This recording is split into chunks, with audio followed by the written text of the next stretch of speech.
Assalamu alaikum wa rahmatullahi ta'ala barakatuh. Sunana Abba Sanusi Idris. Na yi karatu a Hukumar Lafiya ta Duniya.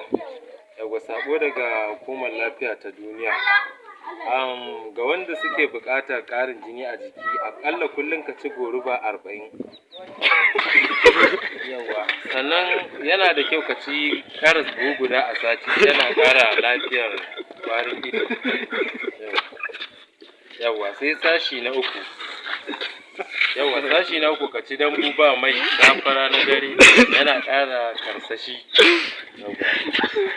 Sashi na huɗu, yana da kyau ka dinga cin tuwo ba miya tsawon wata guda, yana ƙara hasken fata. Sashi na shida, sashi na biyar, yana da kyau ka dinga cin biredi ba shayi ba lemo tsawon wata 2, yana ƙara lafiyar jiki shi ma.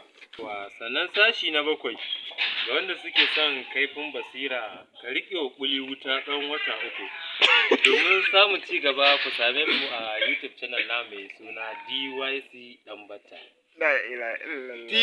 DYC TV Ɗanbata Local Government. Muna nan a sabuwar unguwa Ɗanbata da manya-manyan jarumanmu. Akwai Chief Editor namu Umar Shikima, sannan akwai Location Manager Mamman Diyara, sannan akwai Chief Director ma'ana Abba Bakaji ni kenan.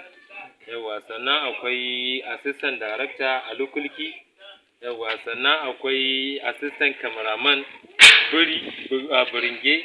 Sannan muna da Assistant Producer Shamsu Nema.